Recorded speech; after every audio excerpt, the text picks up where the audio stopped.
नमस्कार, मैं बसंत कुमार एडवोकेट। साथियों, काफ़ी समय के बाद आप लोगों के सामने अपनी बात रख रहा हूं। जैसा कि आपको पता है, 2022 के चुनाव के बाद मुझे पारिवारिक रूप से काफ़ी नुकसान हुआ।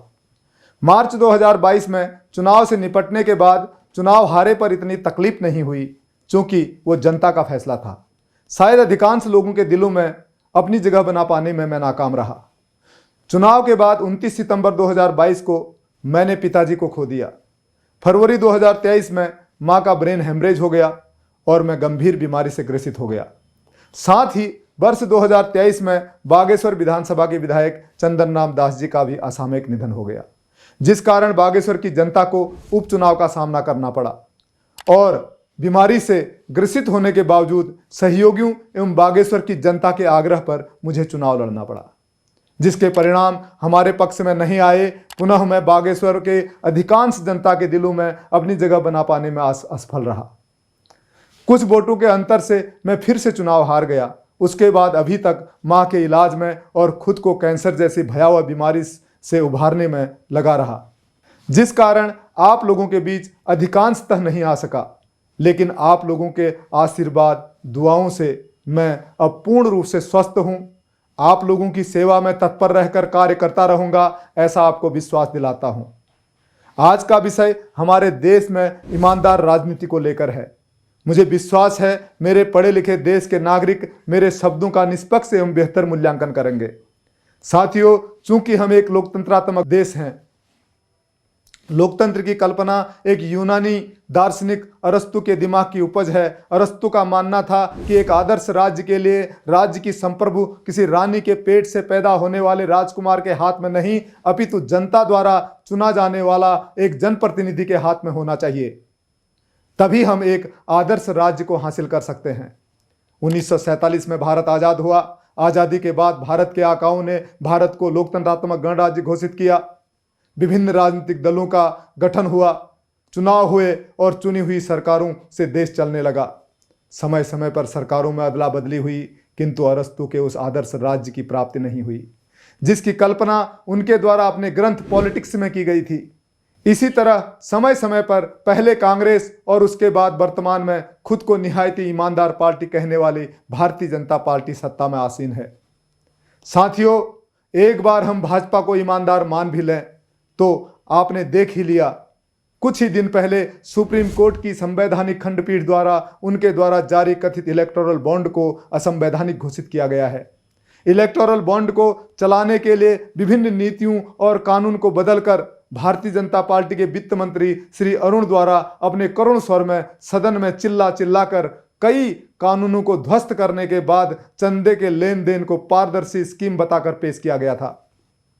इलेक्टोरल बॉन्ड स्कीम में किस तरह 7.5% चंदा देने की सीमा को समाप्त कर दिया गया, और यही नहीं, घाटे की कंपनी भी चंदा कैसे दे सकती है। साथियों, यह गंभीर प्रश्न है कि एक तरफ जहां देश में भारतीय जनता पार्टी के 5 स्टार होटल नुमा पार्टी कार्यालय बनाए जा रहे हों, और दूसरी तरफ उसी समय हमारे देश की राष्ट्रीय मीडिया देश की जनता को यह बता रही हो कि मेरा देश 175 लाख करोड़ रुपए के कर्जे में है, देश के लोग बेरोजगार, देश प्रगतिशील हो और राजनीतिक दलों को हजारों लाख करोड़ रुपए का अगर चंदा मिल जाता हो, और चंदा जिसने दिया उसकी पहचान छुपाने के लिए सत्ता का हाथ हो, और सत्तारूढ़ दल को दूसरे दलों से 7 गुना अधिक चंदा मिल रहा हो, तो देश की जनता को तय करना होगा कि यह प्रश्न किससे पूछा जाए कि इतना पैसा आया कहां से। किसी भी सूरत में यह बात मेरे गले में नहीं उतरती कि देश की गरीब जनता अपने बच्चों का निवाला छीनकर राजनीतिक दलों को चंदा दे रही होगी। मैं अपने देश के नागरिकों से कहना चाहता हूं कि बड़े गंभीरता से इस विषय पर विचार करें। क्या राजनीतिक दलों को दिया जाने वाला चंदा धनाढ्य उद्योगपतियों द्वारा गरीबों से छीनकर राजनीतिक दलों को दिया गया पैसा नहीं है? मेरे देश के नागरिक जो मुझे सुन रहे हैं, मैं उनसे पूछना चाहता हूं कि हम किस ओर जा रहे हैं। एक व्यक्ति द्वारा जो कि किसी राजनीतिक दल का अंध समर्थक है या उसे उस राजनीतिक दल के सत्ता में रहने पर विशेष लाभ प्राप्त हुआ है, या होने वाला है, उसके द्वारा अपनी भाषा में यह समझा देना कि इलेक्टोरल बॉन्ड राजनीतिक दलों को दिए जाने वाले चंदे की पारदर्शिता को बनाए रखने के लिए लाया गया था, हास्यास्पद है। मैं आज बहुत गंभीरता से कहना चाहता हूं, क्योंकि आज मैं इस घटना से बहुत व्यथित हूं। चूंकि मुझे लगता था कि भले ही मैं भारतीय जनता पार्टी के विरोध में चुनाव लड़ा, लेकिन भाजपा द्वारा जिस तरह खुद को निहायती ईमानदार पार्टी दिखाने का ढोंग किया जाता था, ऐसा लगता था कि उनके द्वारा प्रत्येक जिला और महानगरों में 5 सितारा होटल की तरह सुसज्जित उसके कार्यालय में इनके समर्पित कार्यकर्ता का ईमानदारी का पैसा लगा हुआ है।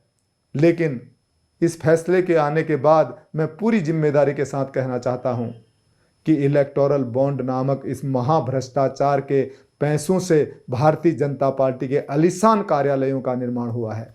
यदि भाजपा ईमानदार है तो भारत के सर्वोच्च न्यायालय द्वारा आपकी बॉन्ड पॉलिसी को असंवैधानिक घोषित क्यों किया गया? इसके अलावा चंडीगढ़ के मेयर के चुनाव पर जो हुआ, उससे तो स्पष्ट है कि भाजपा अरस्तू के लोकतंत्र को मानने वाली पार्टी तो नहीं हो सकती। अरस्तू के लोकतंत्र की परिभाषा में लोक अर्थात जनता को सरकार चुनने का अधिकार है, लेकिन भाजपा ने चंडीगढ़ मेयर के चुनाव में जो किया, उससे स्पष्ट है कि भारतीय जनता पार्टी एक ऐसी मानसिकता वाले लोगों का संगठन है जो चाहती ही नहीं कि जनता की सत्ता हो। ऐसे बहुत सारे उदाहरण यह स्पष्ट कर देते हैं कि भारतीय जनता पार्टी एक अलोकतंत्रात्मक संगठन है। खैर, इस विषय पर बहुत सारे न्यूज चैनल, सोशल एक्टिविस्ट और राजनीतिक विचारक एवं विद्वान अधिवक्ताओं द्वारा भी अपनी बात बड़े विस्तार के साथ रखी गई है। मैं इसके विश्लेषण पर न जाते हुए इस बात से चिंतित हूं कि आखिर देश की सत्ता पर बैठने के लिए हम वह ईमानदार, नैतिक, चरित्रवान, अपने निहित स्वार्थों के लिए देश को भ्रमित न करने वाला, देश की बेरोजगारी को दूर करने वाला, राष्ट्र को ऋण मुक्त कर विकसित देश की सूची में शामिल करने वाला महामानव कहां से लाएं? कौन ऐसी पार्टी या संगठन या व्यक्ति होगा जो हमें एक विकसित भारत दिखाएगा? और वह मिल भी गया तो क्या उसकी पहचान होगी? और क्या बार बार छली गई इस देश की जनता उस पर विश्वास कर पाएगी? क्या आधार होगा कि देश की जनता उस पर विश्वास कर सके? या मेरे विकासशील देश का बेरोजगार और गरीब कहे जाने वाला मतदाता अरुण के करुण स्वर से संसद में पारदर्शी बताए गए चुनावी बॉन्ड पर व्यापारी या उद्योगपति द्वारा उसी का धोखे से छीनकर भाजपा को दिए गए कथित चंदे के पैसे से खरीदकर श्री राम का झंडा, जो किसी कथित राजनीतिक राम भक्त द्वारा उसके घर के छत पर लगाया गया, उस कथित राजनीतिक राम भक्त को भ्रमित होकर अपना समर्थन दे देगा? मैं अपने मन की पीड़ा आप लोगों के सम्मुख रखना चाहता हूं। मैं एडवांस स्टेज लंग कैंसर से पीड़ित हूं। मुझे अपने जीवन के अंतिम क्षणों का पता नहीं। मेरा सौभाग्य था कि मैं आजाद भारत में पैदा हुआ, लेकिन मेरी तमन्ना है कि मैं एक विकसित भारत देख कर जाऊं। साथियों, मैंने तो भारत का ऐसा दौर देखा है जब अन्ना हजारे ने आंदोलन किया था तो लगा था कि भारत के भाग्य के निर्माण के लिए अब ईमानदारों का संगठन देश की सत्ता के मंदिर में विराजमान होकर विश्व के शीर्ष पटल पर भारत का भी नाम लिखेगा। लेकिन आज तक मुझे पता नहीं चला कि अन्ना हजारे का वो आंदोलन था किस लिए। मोदी को प्रधानमंत्री बनाने के लिए, या केजरीवाल को मुख्यमंत्री बनाने के लिए, या लोकपाल बिल लाने के लिए? खैर, मकसद जो भी था शायद पूरा हो गया। पर मैं देश के नागरिकों को कहना चाहता हूं कि केजरीवाल जी, मोदी जी, अन्ना जी का जो भी लक्ष्य था पूरा हुआ, पर यह देश हमारा है। हमारा आपका भी कुछ देश के प्रति लक्ष्य होना चाहिए।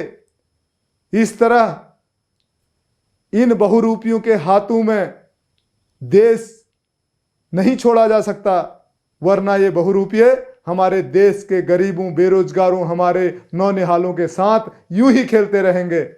देश की अर्थव्यवस्था दिन दिन गिरते रहेगी, चुनाव में धांधली होती रहेगी, ये सत्ता पर बैठे रहेंगे, महंगाई बेरोजगारी बढ़ती रहेगी, पेपर लीक होते रहेंगे, जनता रोती रहेगी, सरकारें सोती रहेंगी, भ्रष्टाचार बढ़ता रहेगा, अत्याचार चरम पर होगा। राम लल्ला तो आएंगे पर अच्छे दिन नहीं आएंगे। इसलिए अंत में कहना चाहता हूं कि इस लोकसभा चुनाव में लोकतंत्र को जिंदा रखने के लिए वोट भले ही किसी को दो, पर बीजेपी को रहने दो। भाजपाई अगर आए इस बार, दूर से बोलो उसे नमस्कार, धन्यवाद।